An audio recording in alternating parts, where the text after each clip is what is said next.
Hello, this is Lyle at UltiMAK, and we're going to show you the installation of our Shim set along with one of our AK optic mounts. This is Shim Set SH-1. You see that on our website under AK products. This happens to be our model M17 optic mount, which fits a number of AK pistols. This pistol is the Century Arms C39, not to be confused with the C39 V2. The C39 uses a smaller diameter barrel, and as such it requires our shim set, whereas the V2 model does not. The RAS-47, it's another Century Arms pistol, also does not require shims. Several other AKs do require the shims, like the Russian AKSU-74, any of the small bore cranks, we call them. The 5.45 or 5.56 caliber cranks require the shims we're in the front clamping position here versus there. But anyway, the Romanian SAR-2 or 3 and the other small bore Romanian standard AKMs, the 5.45 or the 5.56 caliber, also require the shims to bring the barrel up to the diameter for which the mount is designed. But anyway, we'll get started. We've removed the dust cover and the bolt carrier return spring, and probably the first thing I would want you to do is to tip the muzzle straight down and sort of get a feel. This is the stock configuration. I call this the drop test. If you bring the bolt carrier back to where it kisses the hammer and let go, that'll drop into full battery, full lockup. This particular pistol, being brand new, has a little bit of resistance there where the bolt's being cammed into lockup. It's pretty minor. It almost dropped, yeah, see there, but you can feel a little resistance. So you want to know how that feels like, because we're going to test this later, and you'll see that. But anyhow, we'll go ahead with disassembly. This is the factory configuration, the way this came, and sometimes takes a little force to get this factory piston tube out of here. Oh yeah, see, you want to remove your bolt carrier first. You won't be able to apply that much force. Anyway, okay, so that comes right out. We're all capable of making mistakes. So I'm going to unlock the 4-end cap. I'm going to slide that forward if I can. Sometimes you have to beat on them. Sometimes not. There it goes. It's going to tip down and pull forward and off. So now we get to the UltiMAK install. So here's the products that you would get with this pistol.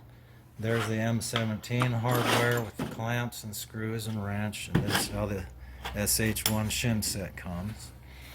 So we're going to start by laying a shim just forward of this shoulder, right on top, and there. I'm going to install the mount, similar to how the original tube would install, and I'm going to hold that in place. I'm going to turn that over, situate that shim in there. I'm going to stick the other shim right over that same position, down on the bottom. Grab a clamp, stick it up into that pocket there, and holding all that together, look down to make sure the screw holes are aligned, drop in a screw, start the threads, being very careful not to cross thread it. I gotta make sure I can see what I'm doing. Okay, I want to line this clamp up a little better. And there it goes. No? Yes. Okay, that's started. I'm going to get the other one started.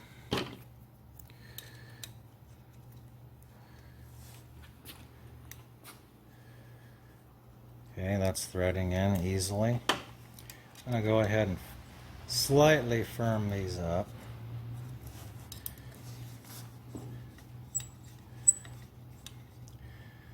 Now I look on either side to see how far the clamp is drawn up into the mount and get them roughly equal. This one's a little lower, so I'm going to back that off just a bit and tighten that one just a bit, and pretty close for now. I'm going to move the mount forward a little bit so it just overlaps the back of the gas block. I'm going to grab my glasses. Old men have to do that, sorry. So now I'm going to center the mount side to side.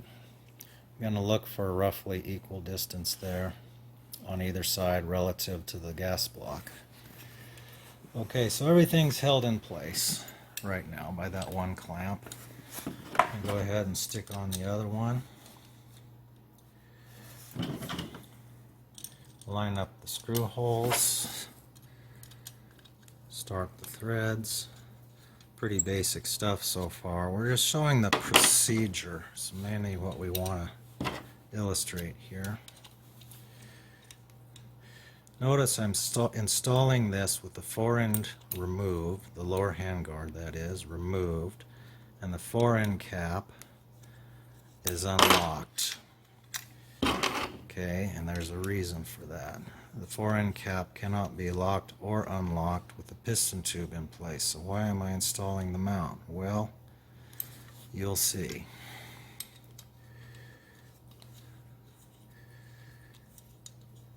Get that drawn up roughly equal. It's not super critical. Okay, now before I start cinching those screws up, I'm going to double check the position of the mount. I think that could come to the left just a little bit, so I'm going to bump it. It looks fairly centered. Might not be perfect, but you want it close. And I'll do a preliminary check now. This is why we did the drop test of the spoke carrier before starting, because now I want to make sure it works about the same. And it does work the same so far. I might be getting ahead of myself. This is going to have to come off, obviously, to get the fore end in place. So I'm just going to partially tighten these screws. And what that'll do is draw these clamps up further into the mount, get them up firm against the barrel in order to make good room for the handguard, which has to go on next. So I'm not really tightening these, I'm just firming them up. And now I'm going to install the handguard. This one's a little different than some because it goes over the receiver as well as into the receiver, but it's not the only one of this design, not really important. And now I'm going to draw that handguard up and hopefully snap that fore end cap onto the front of the handguard. I'm going to make a little bit more space by tightening these further, hopefully.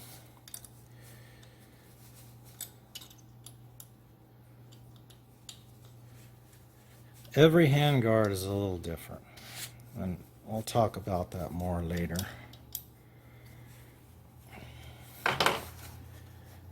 Okay, that just needs to come up slightly. How did I do that so easily the first time? I don't know. There. Okay, I think that's going to work. Now, like all AKs, that's not going to lock. So why did we do it this way? We did it to position the clamps exactly where they need to be in the final install. Because the way this handguard is, you cannot move the clamps easily while it's locked in. Normally, most of our installs with standard handguards, standard com block design handguards, you can usually install the clamps into the handguard. Always have to drop a wrench. You can usually install the clamps into the handguard, snap the handguard in place, lock the fore-end cap in place, and then move the clamps into position. Well, with the shims, that's a little bit problematic because they can move around and get out of place while you're doing that. So if you're using the shims, and or if you have a handguard that's a little tight over those clamps like this one is, this is the better method. So now I'm just going to back those screws clear out.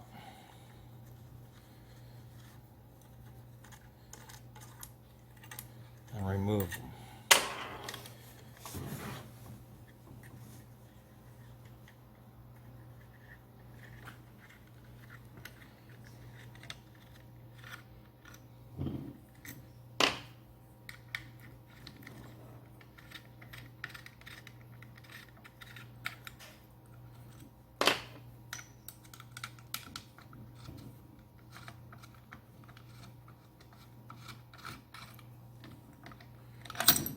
Okay, and at this stage, that mount should lift right out. There are your clamps positioned, your shims are positioned, and nothing left but to lock that. Now the fore-end cap is locked, and you're ready to reinstall the mount. And you'll notice there's some end play, which is by design. And I'm just going to line up those screw holes once again. And it should just be a matter of retightening the screws.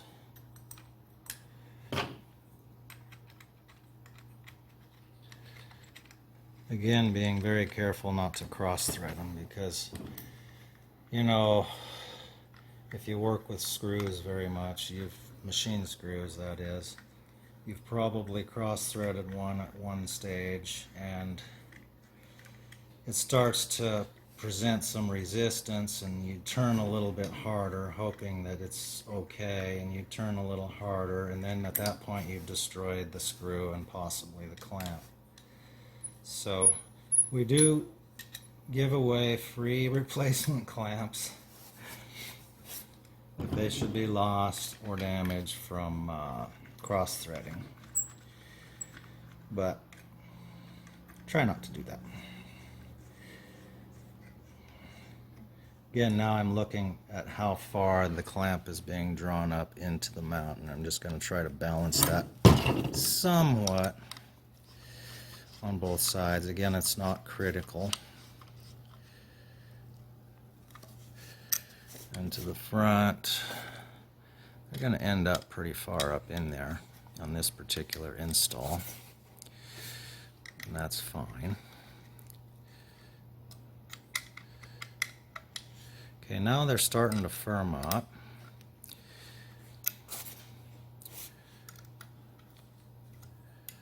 But before I go too far, I'm going to repeat this process. I'm going to bump that to the left. And now, this is where it matters, because this is the final install. I'm going to put the carrier back in. I'll do it right-handed, I guess. And again, the drop test. Okay, it feels exactly, does it? There's maybe some slight, that passes, absolutely passes the test, but I'm going to try bumping that over. Oh, I think I went too far. Well, let's see. It's all about this. Okay, there you are. That's about what it was doing before. Okay, so I'm happy with that. You know, if it drops in at all, from this position where that touches the hammer, it's about, what, 1.5 inches, maybe close to 2 inches. That's perfectly acceptable.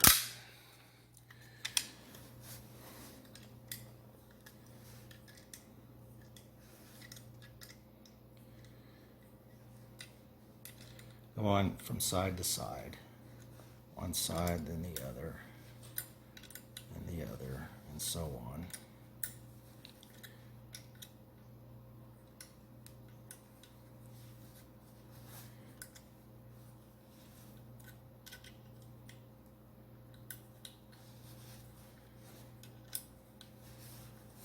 I'm going to visually show you the torque specs. How about that? Okay, we're good.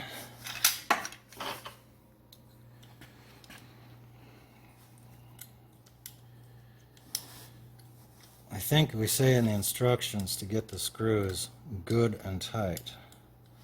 And by that we mean good and tight. Very technical.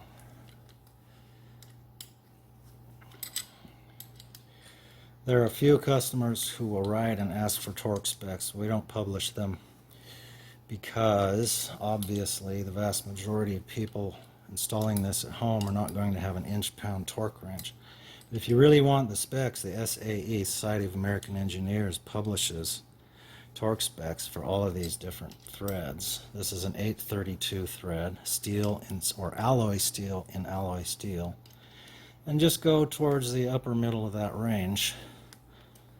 Hopefully you can kind of see, you know, it's starting to hurt a little bit. Of course, now we're talking about your pain threshold, so a lot of times these screws will start to pop, but this one's not going to pop for us. Okay, so that's about as tight as it wants to be. That's another good explanation. Okay, and we're going to try the drop test. It passes that just fine. And it's ready to go.